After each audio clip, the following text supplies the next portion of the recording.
Que a paz de Cristo seja contigo. Tema de hoje: a relevância do reino de Deus. Por favor, leia comigo o texto de Mateus 13, 31 a 32. Assim diz o texto. Jesus contou outra parábola ao povo. O reino dos céus é como uma minúscula semente de mostarda plantada num campo. É a menor entre todas as sementes, mas se torna a maior das plantas e cresce até se transformar numa árvore em que as aves podem vir e encontrar abrigo.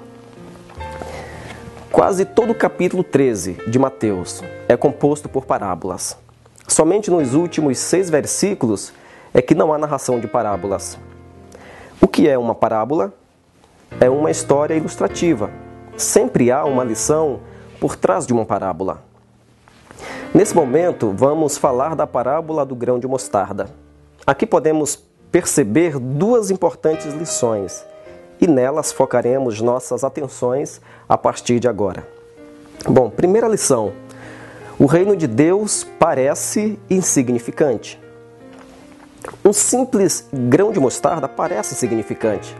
Não tem estatura, projeção. Jesus mesmo disse que ela é a menor das sementes. A semente de mostarda é um grão muito pequeno, parece um minúsculo pontinho numa mão.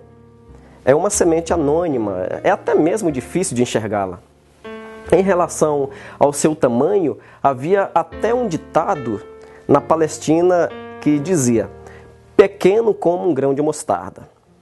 Bom, à primeira vista, até a parábola do grão de mostarda parece sem muita importância. Ela é uma das menores parábolas contadas por Jesus e quando ele termina de contá-la, imediatamente passa para outra. É como se ela fosse apenas mais uma entre a multidão de parábolas contadas por ele. Jesus nem se preocupa em explicar o que significa cada um dos elementos contidos nessa parábola. O versículo 31 diz: E contou-lhe outra parábola. O reino dos céus é como um grão de mostarda. A pergunta é: por quê? Por que Jesus comparou o reino de Deus a um grão de mostarda? Por que não compará-lo a uma grande pirâmide egípcia que é um monumento admirado até os dias de hoje? Ou aos jardins suspensos de Babilônia, uma das maravilhas do mundo antigo?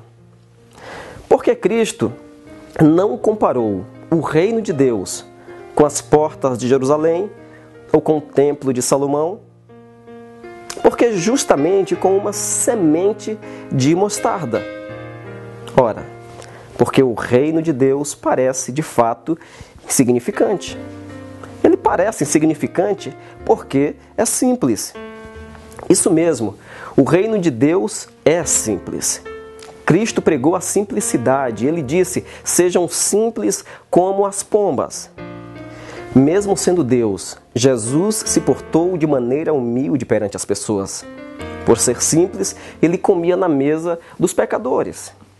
Por ser simples, Jesus chamava as crianças para perto de si. Por ser simples, Jesus se aproximou de Bartimeu e lhe disse: pede o que quiseres. Por ser simples, Jesus se aproximou da mulher samaritana e lhe disse: dá-me um pouco de água. Simplicidade tem a ver com contentamento.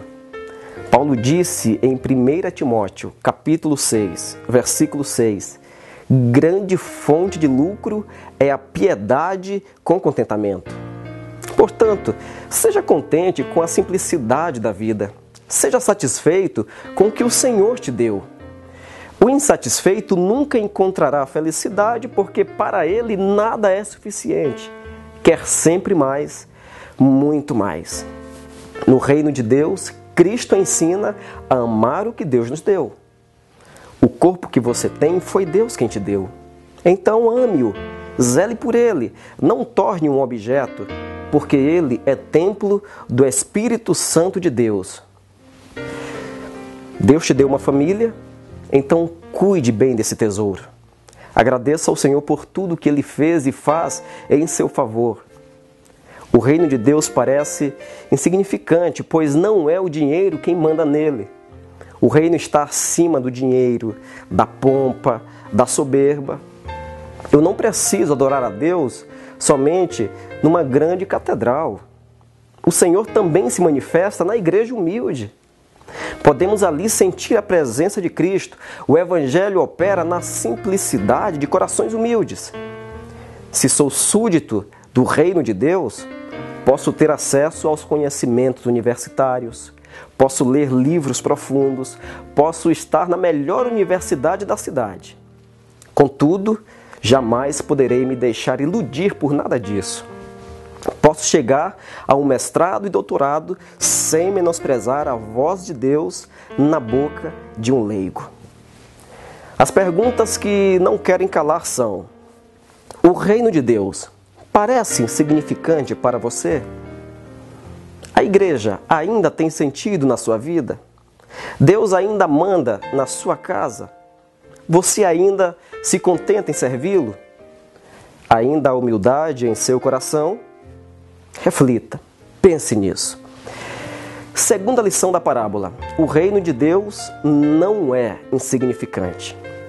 O versículo 32 diz: embora seja a menor dentre todas as sementes, quando cresce, torna-se uma das maiores plantas e atinge a altura de uma árvore, de modo que as aves do céu vêm fazer os seus ninhos em seus ramos. A semente da mostarda parece insignificante, sem importância, como nós vimos. Ela parece, mas será que ela é de fato insignificante? Claro que não. O reino de Deus é relevante, poderoso, singular, transformador. Romanos 14:17 diz que o reino de Deus não é comida nem bebida, mas justiça e paz e alegria no Espírito Santo. O reino de Deus é relevante porque tem um Senhor triunfante. Deus é o Senhor do reino. Ele é o Criador de tudo. Foi Ele quem criou os céus, mares, terra, homens. Ele tem toda a autoridade no céu e na terra. Nosso Deus é soberano. Todas as coisas pertencem a Ele. O reino de Deus é relevante porque é um reino de comunhão. Nesse reino é aceito o pecador que se arrepende de seus pecados, de seus delitos. O assassino, a prostituta, o leproso, o corrupto arrependidos são aceitos aqui nesse reino. Não há acepção de pessoas no reino de Deus. Todos têm valor. Cristo morreu por todos. Somos todos irmãos em Cristo e herdaremos a vida. No reino de Deus oramos uns pelos outros, repartimos o pão, nos preocupamos com o bem-estar do próximo. No reino de Deus, a unidade, a perdão, a confissão, a comunhão. No reino de Deus, tem lugar para o ocidental e para o oriental. Por fim, o reino de Deus é relevante porque é eterno, não tem fim. Os reinos dos homens são perecíveis. Um dia, a Babilônia foi a maior potência mundial. Depois, os medo-persas. Depois, os gregos. Em seguida, os romanos. Tempos mais tarde, os britânicos. Todos eles passaram como vento. Os reinos dos homens se vão, mas o reino de Deus permanece para sempre. É eterno. Quem faz parte do reino de Deus não perde. Será para sempre vitorioso. Concluo essa reflexão com esse conselho. É muito melhor ter o nome escrito no livro da vida do que em qualquer outro lugar. É melhor estar aos pés de Cristo do que em qualquer outro lugar. Portanto, valorize esse reino. Permita Deus dominar a sua vida. Olhe para Ele. Jesus te ama. Não se deixe levar pela vida. Não se deixe iludir por esse mundo. Dê valor às coisas espirituais. Que o Senhor lhe ajude nesse propósito e o abençoe. Amém.